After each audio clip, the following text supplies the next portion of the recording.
அது மட்டும் இல்ல, அடுத்து பாத்தீங்கன்னு சொன்னாக்கா ஐஏஎஸ் அதிகாரிகள் இந்தியா முழுக்க மொத்தம் வந்து இன்னைக்கு பதவியில் இருக்கிறவங்க 3600 பேர். ஆனா 3600 பேர் தான் மொத்த ஐஏஎஸ் அதிகாரிகள் இந்தியா முழுக்க இன்னைக்கு பதவியில் இருக்காங்க. அதுல 2700 பேர் பார்ப்பனர்கள், பிராமணர்கள். அவங்க எத்தனை சதவீதம்? வெறும் இந்தியா முழுக்க எடுத்துக்கிட்டீங்கன்னா 3%. இன்னும் சொல்ல போனா 5%.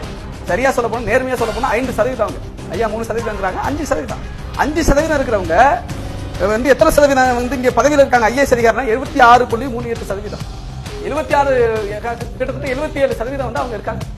அப்ப 95% பேர் வந்து எத்தனை பதவியில் இருக்கிறாங்க? அப்ப 2700 கழிச்சிருக்கீங்க, 3600. பாக்கி எத்தனை? ஓபிசி வந்து 350 பேர் இருக்கிறாங்க, எஸ்சி எஸ்டி வந்து 300 பேர் இருக்கிறாங்க. மத்திய அரசினுடைய பல்கலைக்கழகங்கள் இருக்குங்க இந்தியா முழுக்க. அதுல 116 துணைவேந்தர்கள் இருக்கிறாங்க. அதுல 108 துணைவேந்தர்கள் பார்ப்பனர்கள். அதே போல பாத்தீங்கன்னு சொன்னாக்கா, நீதித்துறை எடுத்துக்கிட்டீங்கன்னா இன்னைக்கு உச்ச நீதிமன்றத்தில் மொத்த நீதிபதியுடைய நம்பர் வந்து 31. ஆனா இன்னைக்கு இருக்கிறவங்க 26 பேர். அந்த 26 பேர்ல 23 பேர் பார்ப்பனர்கள். 23 பேர் பார்ப்பனர்கள் இருக்கிறாங்க. வந்து பிற்படுத்தப்பட்டவங்க 2 பேர், பட்டியல் பழங்குடியினர் வந்து ஒருத்தர் இருக்காங்க. அப்ப இந்தியா முழுக்க வந்து 24 உயர் நீதிமன்றங்கள் இருக்கு. ஹைகோர்ட் இருக்குங்களா சென்னையில், அது மாதிரி 24 உயர் நீதிமன்றங்கள் இருக்கு. அந்த 24 உயர் நீதிமன்றங்கள் சேர்த்து 330 நீதிபதிகள் இருக்காங்க, உயர் நீதிமன்ற நீதிபதிகள் இருக்காங்க.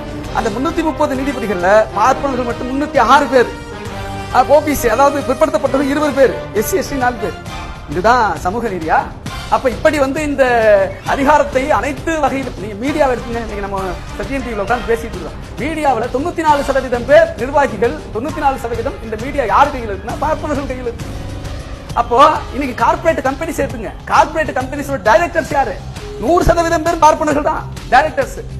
அப்ப இப்படி இருக்கிற இந்த நாட்டுல அந்த அதிகாரம் எல்லாம் இன்றைக்கு இந்த பதவியெல்லாம் இன்னைக்கு அவங்க வந்து சாதிவாரி கணக்கெடுப்பு நடத்தினா இது கேள்வியாக மாறும், மக்கள் கோரிக்கையாக மாறும், போராட்டமாக வெடிக்கும். அவர்கள் இந்த பதவிகளை பகிர்ந்து கொடுக்க வேண்டிய சூழலுக்கு, நிர்பந்தத்திற்கு தள்ளப்படுவார்கள். ஏன் தேவையில்லாத பிரச்சனை அப்படின்னு சொல்லிட்டு சாதிவாரி கணக்கெடுப்பு நடத்த மாட்டாங்க. இங்க தமிழ்நாட்டில் இருக்க ஐஐடியில் என்னங்க கணக்கு? ஐஐடியில் எத்தனை பேர் பிற்படுத்தப்பட்டிருக்கிறாங்க? பேராசிரியர் எத்தனை பேர் இருக்கிறாங்க? ஆக முழுக்க அனைத்து அதிகாரமும் இன்றைக்கு பார்ப்பனர்கள் கையில் குவிந்திருக்கிறது. பார்ப்பனர்கள்